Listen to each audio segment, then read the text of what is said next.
Hi friends, మీరందరూ ఎలా ఉన్నారు? నేనైతే చాలా చాలా బాగున్నా. మీ అందరి ముందుకు ఒక మంచి వీడియోతో వచ్చాను. అది ఏంటి అంటే ఒక న్యూ ల్యాప్టాప్ని మీకు చూపిద్దామని చెప్పి చూస్తున్నా. చూడండి, అది ల్యాప్టాప్ హెచ్పి ల్యాప్టాప్ చాలా రీజనబుల్ ప్రైస్లో వచ్చింది. అలాగే ఒక మంచి అంటే మరీ హెవీ బడ్జెట్ కాకుండా అంటే ఇప్పుడు మిడిల్ క్లాస్ వాళ్ళకి యూజ్ అవుతుంది బాగా.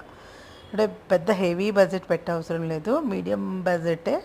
ఆ బడ్జెట్లో వచ్చింది. మీరు ఆ బడ్జెట్ ఎలా వచ్చింది ఏంటి అనేది గెస్ చేయండి. నాకైతే క్వాలిటీ వైజ్ అయితే చాలా బాగా నచ్చింది. ఫాస్ట్గా కూడా అవుతుంది. హ్యాంగింగ్ అట్లా అయిపోతూ ఉంటాయి కదా, అట్లా ఏం లేదు. చాలా బాగుంది. అందుకని మీతో షేర్ చేసుకుందామని చెప్పి నేను కూడా మీకు చూపిస్తున్నాను. క్వాలిటీ వైజ్ అయితే నెంబర్ 1 అండి. ఛార్జింగ్ కూడా బాగా పికప్పింగ్ ఉంది, చాలా బాగుంది. నాకైతే నచ్చింది. మీకు కూడా నచ్చుతుంది అనుకుంటా. నచ్చితే లైక్ చేయండి, కామెంట్ చేయండి, సబ్స్క్రైబ్ చేయండి, అలాగే గంట సింబల్ని కొట్టేయండి.